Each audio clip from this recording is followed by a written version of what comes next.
কবে থেকে বলছো তুমি আমাকে সুখী মাসির বাড়িতে নিয়ে যাবে, কিন্তু তুমি তো আমাকে সুখী মাসির বাড়িতে নিয়েই যাচ্ছ না। আমার যে সুখী মাসির বাড়িতে যেতে খুব ইচ্ছে করছে। মারে, আমি তো তোকে সুখী দিদির বাড়িতে নিয়ে যেতেই চাই, কিন্তু দেখছিস না আমাদের ঘরটা পুরনো হয়ে গেছে। এই ভাঙা ঘর ছেড়ে এখন যদি তোকে নিয়ে তোর সুখী মাসির বাড়িতে যাই, তবে তো চোর এসে আমাদের সব জিনিস চুরি করে নিয়ে যাবে। মা, সুখী মাসির বাড়ি কি অনেক দূরে যে আমরা ঘর ছেড়ে গেলে আমাদের ঘরে সব জিনিস চুরি হয়ে যাবে? এভাবেই বেশ কিছু দিন কেটে যায়। আর একদিন টুনি ও টুকি বনের পাশ দিয়ে যাচ্ছিল।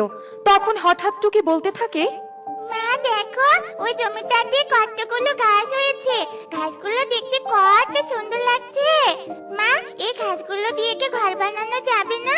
এই ঘাসগুলো দিয়ে যদি ঘর বানানো যায় তবে ঘরটা দেখতে কিন্তু অনেক সুন্দর লাগবে, জানো? মা টুকি, আমি তো এটা ভেবে দেখিনি। সত্যি তো, এই ঘাসগুলো দিয়ে ঘর বানালে অনেক সুন্দর লাগবে। আচ্ছা চল, আমরা এখান থেকে কিছু ঘাস কেটে নিয়ে যাই আর ঘর বানানোর চেষ্টা করি। এরপর টুনি ও টুকি ঘাস কাটতে শুরু করে। আর ঠিক তখনই সেখানে কালু কাক আসে। এ কি টুনি, তুই এসব কি করছিস? এই ঘাসগুলো তুই কাটছিস কেন? এই ঘাসগুলো তো আমি গরুকে খাওয়াবো বলে রেখে দিয়েছি। কালু দাদা, তুমি রেখে দিয়েছো মানে? এটা তো তোমার জমি নয়, এটা তো মোড়ল মশাইয়ের জমি। মোড়ল মশাই জমি হয়েছে তো কি হয়েছে? আমি এই ঘাসগুলো আগে দেখেছি, তাই এই ঘাসগুলো আমি কাটবো। তুই এখান থেকে চলে যা বলছি। শোনো কালু দাদা, আমি তোমার কোনো কথাই শুনবো না। আমি এখান থেকে ঘাস নিয়ে তবেই যাবো, বুঝলে? এ কথা বলে টুনি ঘাস কাটতে শুরু করে। আর ঘাস কাটা শেষ হলে টুনি ঘাসগুলো নিয়ে বাড়িতে চলে যায় এবং ঘাস দিয়ে সুন্দর একটা ঘর তৈরি করে। ও মা, এই ঘরটা তো অনেক সুন্দর হয়েছে। এমন সুন্দর ঘর আমি কখনো দেখিনি। মা, আমাদের তো ঘর বানানো হলো। এখন তুমি সুখী মাসির বাড়ি যেতে নিশ্চয়ই কোনো আপত্তি করবে না?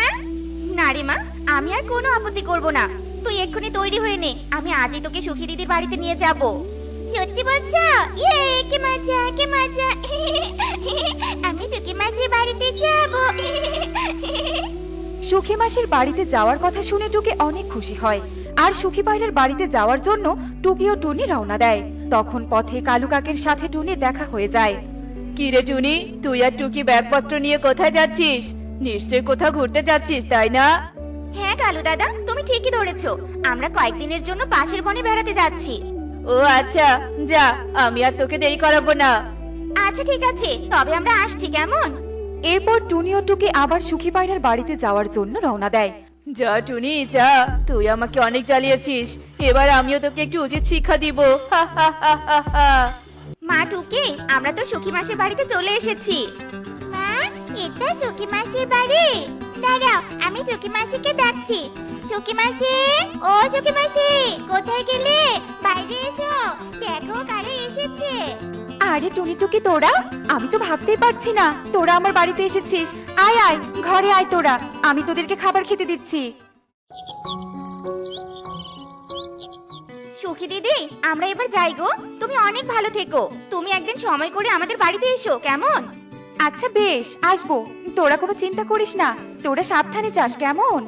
এরপর সুখী পায়রাকে বিদায় জানিয়ে টুনি ও টুকি তাদের বনে ফিরে আসে।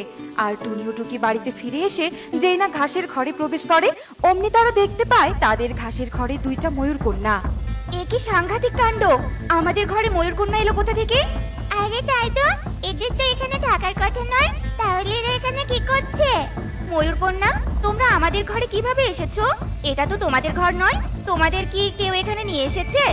তুমি তো আমাদের এখানে ধরে নিয়ে এসেছো, আর এখন বলছো আমরা এখানে কিভাবে আসলাম? তুমি একটা দুষ্টু পাখি, তাই তুমি আমাদেরকে এখানে ধরে নিয়ে এসেছো। আমাদেরকে তুমি ছেড়ে দাও বলছি।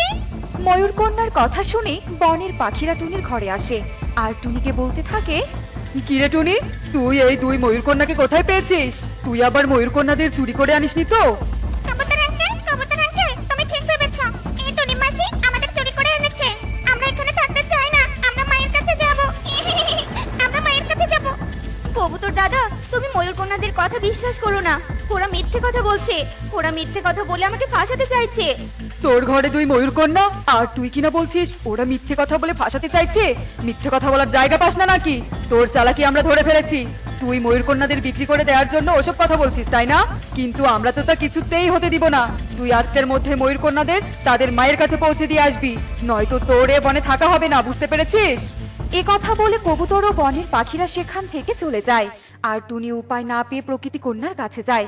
প্রকৃতি কন্যা, ও প্রকৃতি কন্যা, দয়া করে তুমি আমাকে দেখা দাও।